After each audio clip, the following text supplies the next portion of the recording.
സ്നേഹപൂർവ്വം ക്ഷമ സീരിയലിൻ്റെ മഹാ എപ്പിസോഡിൻ്റെ കമ്മിങ് സൂൺ പ്രൊമോ റിവ്യൂയിലേക്ക് എല്ലാവർക്കും സ്വാഗതം. അങ്ങനെ രാധികയെ കൊല്ലാനായിട്ട് ഐശ്വര്യ കൊടുത്ത ആ വിഷമുണ്ടല്ലോ, അത് രാധികയ്ക്ക് കൊടുക്കാനിരിക്കുന്ന പാൽപ്പായസത്തിൽ കലക്കുകയാണ് കേട്ടോ ജയന്തി. അങ്ങനെ രാധികയ്ക്ക് കുടിക്കാനുള്ള പായസത്തിൽ മാത്രം വിഷം ചേർത്ത് എല്ലാവർക്കും ഉള്ള പായസവും ഗ്ലാസ്സിലെടുത്ത് ജയന്തി ശ്യാമയുടെ രാധികയുടെയും അരികിലെത്തുവാണ്. ഈ സമയം രാമൻ അവിടെ എത്തുന്നുണ്ട് കേട്ടോ.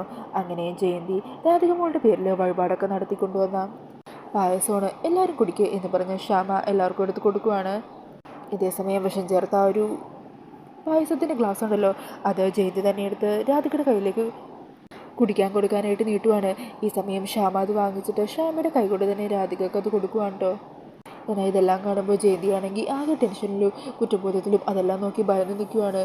ഈ സമയം പായസം രാധിക കുടിക്കാനായിട്ട് തുടങ്ങുന്ന സമയത്തിൽ ജയന്തി പെട്ടെന്ന് തന്നെ രാധികയുടെ അരികിലേക്ക് ഓടി വന്ന് ആ പായസത്തിൻ്റെ ഗ്ലാസ് തട്ടിത്തെറിപ്പിക്കുന്നുണ്ട് കേട്ടോ. ജയന്തിയുടെ പെരുമാറ്റമൊക്കെ കണ്ടിട്ട് എന്താ സംഭവിച്ചതെന്നറിയാതെ സംശയത്തോടും ഞെട്ടലോടും കൂടി അത് നോക്കി നിൽക്കുവാണ് രാമചന്ദ്രനും ശ്യാമയും രാധികയൊക്കെ. എന്താ ജയന്തിക്ക് പറ്റിയത്, എന്താ സംഭവിച്ചതെന്ന് അവർ ചോദിക്കുന്നുണ്ട്. ഈ സമയം ജയന്തി ഐശ്വര്യയുടെ കാലം അവർക്ക് മുമ്പിൽ വെളിപ്പെടുത്തുമോ? ഐശ്വര്യ രാധിക മോളെ കൊല്ലാനായിട്ട് തന്നെ നിയോഗിച്ച കാര്യം ജയന്തി ശ്യാമയെ അറിയിക്കുമോ? പിന്നീട് കാണിക്കുന്നത് ദേവനെ റൂമിലേക്ക് മാറ്റുന്നതാണ്. ഈ സമയം യശോദ ദേവനെ പരിചരിച്ച് അടുത്ത് തന്നെ ഉണ്ടാകും കേട്ടോ. ദേവൻ എന്നാൽ പൂർണ്ണമായിട്ടും ആരോഗ്യം മെച്ചപ്പെട്ടിട്ടില്ല. ഈ സമയം പ്രിയങ്ക അങ്ങോട്ടേക്ക് വരുവാണ്.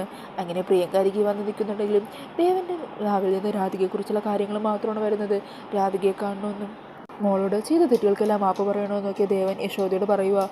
ഇതെല്ലാം കേൾക്കുമ്പോൾ പ്രിയങ്കക്ക് അങ്ങ് ദേഷ്യം കയറുവാണ്.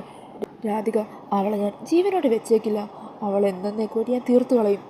പിന്നെ അങ്ങനെയാണ് നിങ്ങൾ രാധികനെ വരണ്യെ ഒന്നിപ്പിക്കുക എന്ന് എനിക്കൊന്നും അറിയണമല്ലോ. പ്രിയങ്കയുടെ ആ വാക്കുകൾ കേൾക്കുന്നതും ദേവൻ അങ്ങ് പേടിച്ചു പോകുവാണ്. ദേവൻ അന്നേരം തീരെ വയ്യെങ്കിലും കാട്ടിൽ നിന്ന് പതിയെ എണീക്കാനും ആകെ അസ്വസ്ഥമാകാനും തുടങ്ങുവാണ് കേട്ടോ. ഇത് കണ്ട് യശോദ പേടിക്കുവാണ്. യശോദ ദേവനെ സമാധാനിപ്പിച്ച് അവിടെ കിടത്തുവാണ് കേട്ടോ. അന്നേരം രാധികനെ എങ്ങനെയെങ്കിലും കൊന്നുകളയണം എന്നുള്ള തീരുമാനം എടുത്ത് അതിനുള്ള പദ്ധതികൾ തയ്യാറാക്കുവാണ് പ്രിയങ്ക. പിന്നീട് കാണിക്കുന്നത് രാധികയാണെങ്കിൽ വല്ലാതെ അസ്വസ്ഥമാകുവാണ്. രാധികയാണെങ്കിൽ എന്തു ചില പ്രശ്നങ്ങൾ സംഭവിച്ചിട്ടുള്ളതായിട്ട് തോന്നുവാണ് കേട്ടോ. മനസ്സിന് ഒരു സമാധാനമില്ല, എനിക്ക് അച്ഛനും അമ്മയും കാണണം എന്ന് ശ്യാമയോട് പറയുവാണ്. അങ്ങനെ രാധികയുടെ മനസ്സ് ആകെ അസ്വസ്ഥമാണെന്ന് മനസ്സിലാക്കിയ ശ്യാമ രാധിക അച്ഛൻ്റെ അമ്മയുടെ അരികിലേക്ക് കൂട്ടിക്കൊണ്ടുപോകാമെന്നും അവിടെ എന്തെങ്കിലും പ്രശ്നമുണ്ടോയെന്നും നമുക്ക് പോയി അന്വേഷിച്ചിട്ട് വരാമെന്നും രാധികയോട് പറയുവാണ്. അങ്ങനെ ശ്യാമയുടെ ആ വാക്കുകൾ കേൾക്കുമ്പോഴാണ് കേട്ടോ രാധികയ്ക്ക് ഒരു ആശ്വാസമാകുന്നത്. അങ്ങനെ അടുത്ത ദിവസം രാധികയും കുട്ടി ശ്യാമ കാറിൽ പുറപ്പെടുവാണ്. ഈ സമയം വരുൺ രാധിക ശ്യാമയും താമസിക്കുന്ന ഒരു വീട് കണ്ടെത്തിയിട്ടുണ്ടാകും കേട്ടോ. അങ്ങനെ അവിടേക്ക് എത്തുന്ന വരുൺ കാണുന്നത് രാധികയും കുട്ടി കാറിൽ പോകുന്ന ശ്യാമേനെ ആയിരിക്കും. അങ്ങനെ വരുണും അവരുടെ പിന്നാലെ അവർ പോലും അറിയാതെ അവരെ പിന്തുടർന്ന് പോകുവാണ് കേട്ടോ. ഈ സമയം രാധികയുടെ മുഖത്താണെങ്കിൽ ഒരു സന്തോഷമില്ല, ആകെ ഒരു ടെൻഷനും അസ്വസ്ഥതയൊക്കെയാണ് കേട്ടോ. അന്നേരം അത് കണ്ട് ശ്യാമ രാധികയെ ചേർത്ത് പിടിക്കണേ, മോള് വിഷമിക്കാതിരിക്കുക, അമ്മ കൂടെയില്ലേ. അങ്ങനെ മോളുടെ വീട്ടുകാർക്ക് ആർക്കെങ്കിലും എന്തെങ്കിലും പ്രശ്നമുണ്ടെങ്കിൽ നമ്മളത് പരിഹരിക്കും, മോള് സങ്കടപ്പെടണ്ട എന്നും പറഞ്ഞ് രാധികയെ ചേർത്ത് പിടിച്ച് ആശ്വസിപ്പിക്കുകയാണ് ശ്യാമ.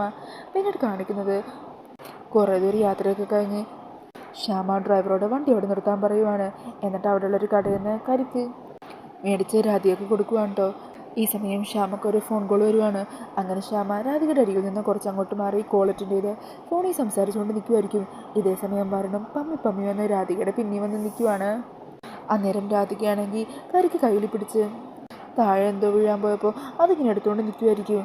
ഈ സമയം രാധികയുടെ ശ്രദ്ധ മാറിയാത്ത അക്കത്തിന് വരണം മറ്റൊരു സ്ട്രോ എടുത്ത് രാധിക കുടിച്ചുകൊണ്ടിരുന്ന ആ കരിക്കിൽ ആ സ്ട്രോ ഇട്ട് അത് മുഴുവൻ കുടിച്ചു തീർത്തിട്ട് അവിടെ നിന്ന് ഓടിപ്പോയി മരത്തിൻ്റെ അവിടെ മറഞ്ഞു നിൽക്കുവാണ്.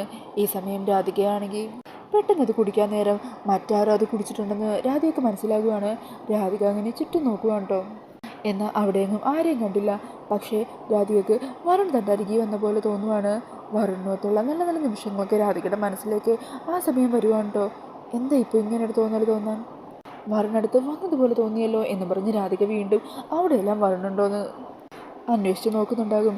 ഇതെല്ലാം കണ്ട് വരുണാണെങ്കിൽ ഒരു ചെറുപുഞ്ചിരിയോടെ അവിടെ മറഞ്ഞു നിന്ന് രാധികയെ നോക്കുന്നുണ്ട്. അപ്പോൾ ഇതെല്ലാമാണ് കേട്ടോ മഹാ എപ്പിസോഡിൻ്റെ പ്രൊമോയിൽ കാണിക്കുന്നത്. അപ്പോൾ മഹാ എപ്പിസോഡിൽ സംഭവിക്കാനിരിക്കുന്ന കാര്യങ്ങൾ എന്തൊക്കെയാണെന്ന് നമുക്ക് ശനിയാഴ്ചത്തെ എപ്പിസോഡിലൂടെ തന്നെ കണ്ടറിയാം. ഈ ഒരു പ്രൊമോ റിവ്യൂ ഇഷ്ടമായിട്ടുണ്ടെങ്കിൽ മറക്കാതെ വീഡിയോ ഒന്ന് ലൈക്ക് ചെയ്യണേ. ഇതുപോലുള്ള കൂടുതൽ റിവ്യൂസിനായിട്ട് ഈ ചാനൽ ഒന്ന് സബ്സ്ക്രൈബ് ചെയ്തും കൂടി സപ്പോർട്ട് ചെയ്യണേ. താങ്ക്